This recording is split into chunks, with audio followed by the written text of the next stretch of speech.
রফতানি, চাল রফতানি করেছিলাম। রাজনীতির দৃষ্টিকোণ থেকে যদি আমরা দেখি যে যেখানে একসময় সকল দলকে নিষিদ্ধ করে একটি দল বা বাকশাল করা হয়েছিল, আমরা দেখেছি যে বিএনপির কাঁধে যখন দেশ পরিচালনার দায়িত্ব পড়ে তখন কিভাবে বহুদলীয় গণতন্ত্রের চালু আবার করা হয়েছিল। কাজেই বিএনপির কর্ম পরিকল্পনা, ভবিষ্যৎ, আপনি বললেন অতীত থেকে শিক্ষা নিতে হবে। ইয়েস, আমরা অতীতে এই ভালো কাজগুলো করেছি, ভবিষ্যতে ইনশাল্লাহ এই বিষয়গুলো কনসিডারেশন রেখেই আমরা সামনে এগিয়ে যাব। আমাদের অন্যতম মূল লক্ষ্য হবে ভবিষ্যৎ বিএনপির গণতন্ত্রের যে বুনিয়াদ, একটি শক্তিশালী বুনিয়াদ তৈরি করা, জবাবদিহিতা তৈরি করা। কিন্তু বাংলাদেশের রাজনীতিতে একটা অভিযোগ সবসময় থাকে, যখন যারা চেয়ারে বসে জবাবদিহিতার প্রশ্নটা তখন থাকে না, মানে এড়িয়ে যায়। এই ধরনের একটা অভিযোগ সবসময় ছিল সব রাজনৈতিক দল বা যারাই সরকারে এসেছে। দেখুন, অভিযোগ থাকতে পারে, আমি আগেই তো বলেছি একটি বিষয়ে বিভিন্ন জনের বিভিন্ন রকম অভিযোগ থাকতে পারে। এখন অভিযোগ নিয়ে তো আর বলা যাবে না, কিন্তু অভিযোগটা কনসিডারেশন অবশ্যই রাখবো। আমি এখন, আপনি যেহেতু আমার কাছে জানতে চেয়েছেন, আমি আপনাকে এইটাই বলেছি, আপনি জানতে চেয়েছেন ভবিষ্যৎ কেমন হবে। আমি আমার অভিজ্ঞতা দিয়ে যা দেখেছি, বুঝেছি, জেনেছি, আমি আপনার সামনে সেটাই তুলে ধরলাম। অভিযোগ এই দেশেও আছে, কিন্তু আপনি যা জানতে চাইছেন এটি তো আমি একমাত্র সুযোগ যদি পাই, আমি ইনশাল্লাহ সুযোগ পেলে পরে তখন আস্তে আস্তে জিনিসটি প্রমাণ করা সম্ভব হবে। হ্যাঁ, এটাও বাস্তবতা, প্র্যাগমেটিক কথা যেটা, বাস্তব কথা যেটা, আমি সুযোগ পেলে যে সাথে সাথেই বিষয়টি হবে তা না। কারণ আমি সুযোগ পেলে আপনাকেও বুঝতে হবে, আপনিও কিন্তু দেশ গঠনের একটা পার্ট। কাজেই আপনার মতন এরকম লক্ষ কোটি মানুষকে বিষয়টি বুঝতে হবে। শুধু এতটুকু বলতে পারি যে yes, we are committed, we will try our best to do, perform best to do that. জবাবদিহিতার কথা বলছিলেন, এই প্রসঙ্গে বলি, গত 15 বছর আপনি নির্বাসনে থেকে দলকে নেতৃত্ব দেওয়ায় এটা একটা ভিন্ন পরিস্থিতি। নেতৃত্ব নিয়ে আপনার চিন্তাধারায় কি ধরনের পরিবর্তন এসেছে, আপনি কি অনুধাবন করেন? গত 17 বছর প্রবাস জীবনে আছি এবং অনেকগুলো বছর আমি বাংলাদেশের সাথে 5 থেকে 6 ঘন্টা টাইম ডিফারেন্স, ডিস্টেন্স ডিফারেন্স তো আছেই, রিচিং ডিফারেন্স একটা তো, একটা ডিফিকাল্টিস তো আছেই। এটি একটি বেশ কষ্টসাধ্য ব্যাপার। এক্ষেত্রে প্রথমেই আমি আমার পরিবার, অর্থাৎ আমার স্ত্রী এবং আমার সন্তানকে আমি এখানে ধন্যবাদ দিতে চাই। কারণ তাদের সহযোগিতা না থাকলে হয়তো এই ডিফিকাল্ট কাজটি করা আমার জন্য আরো ডিফিকাল্ট হতো। ওনাদের সহযোগিতা ছিল, সেজন্য আমার পক্ষে সম্ভব হয়েছে। একই সাথে আমি আবারও ধন্যবাদ দিতে চাই আমার হাজারো লক্ষ নেতাকর্মীকে, যারা এই ডিফিকাল্টিজের মধ্যে থেকেও আমাকে সহযোগিতা করেছেন দলকে সুসংগঠিত রাখতে, দলকে রাজপথে নিয়ে যেতে, শত অত্যাচার বাধা বিঘ্নর মাঝেও জনগণের কথা তুলে ধরতে, জনগণের দাবির ব্যাপারে সোচ্চার থাকতে। আপনি জিজ্ঞেস করেছেন মনে হয় যে এখান থেকে কি কি দেখেছি, শিখেছি বা জেনেছি।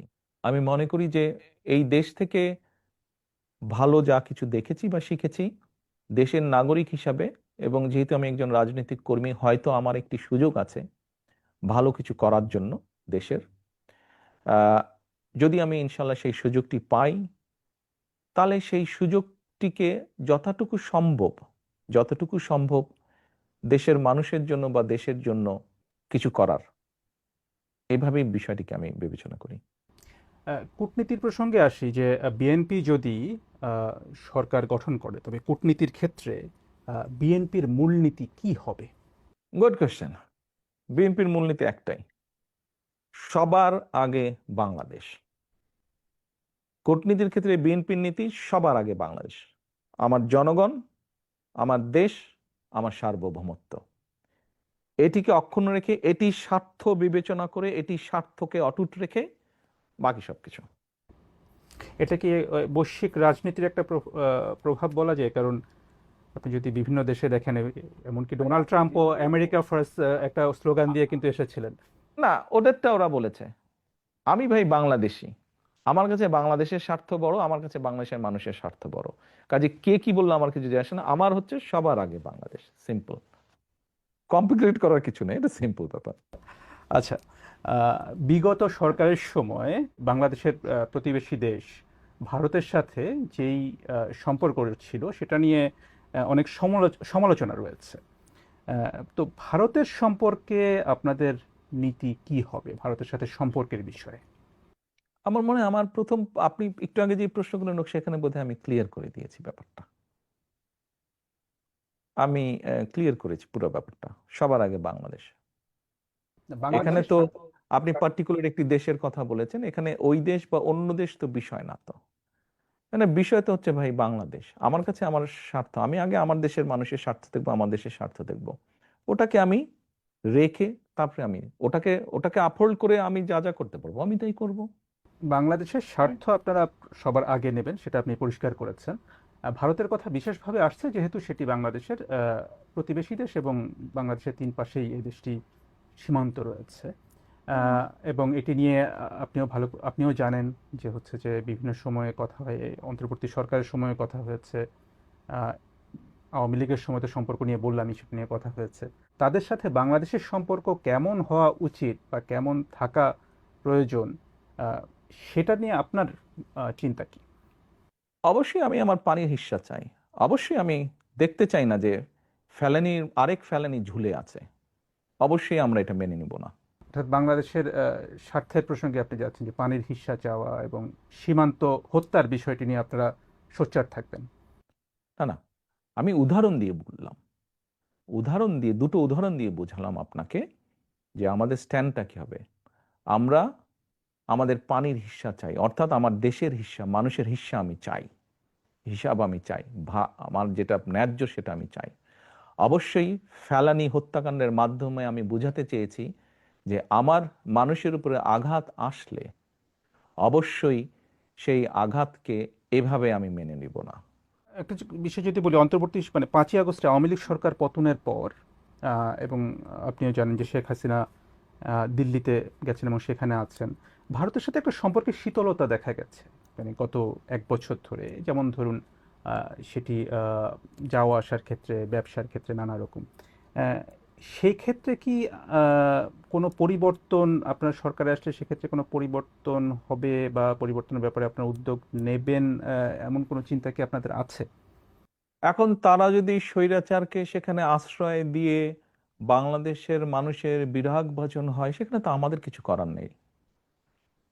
এটা বাংলাদেশের মানুষ সিদ্ধান্ত নিয়েছে যে তাদের সাথে শীতল থাকবে, সো আমাকে আমার দেশের মানুষের সাথে থাকতে হবে। আমি একটু সংস্কারের ইস্যুতে আসি। এখন খুব আলোচিত ইস্যু সেটা হচ্ছে যে সংস্কারের কিছু বিষয়ে বিএনপির সাথে দেখা যাচ্ছে যে জামায়াত ইসলামী সহ বিভিন্ন দলের কিছুটা মতপার্থক্য বা মতবিরোধ দেখা যাচ্ছে। সেখানে যেমন এক ব্যক্তি প্রধানমন্ত্রী, সংসদ নেতা, দলের প্রধান থাকতে পারবেন না, এরকম একটা প্রস্তাব এসে যেখানে বিএনপি নোট অফ ডিসেন্ট দিয়েছে। মানে এই জায়গাটা যদি এক ব্যক্তি 3 পদে একই সাথে থাকেন, সেটা স্বৈরতান্ত্রিক একটা ব্যবস্থা তৈরির সুযোগ দেয় কিনা? সকলের প্রতি সম্মান রেখেই বলছি আমি, এই যে সংস্কার, বাংলাদেশে রাষ্ট্র মেরামতের ক্ষেত্রে বিভিন্ন বিষয়ে সংস্কার প্রয়োজন। একজন ব্যক্তি দুবারের বেশি প্রধানমন্ত্রী থাকতে পারবেন না, থাকবে না। এরকম আরো যে বিষয়গুলো আছে, এইগুলাই বাংলাদেশে যখন স্বৈরাচার ছিল তাদের মুখের উপরে, তাদের চোখের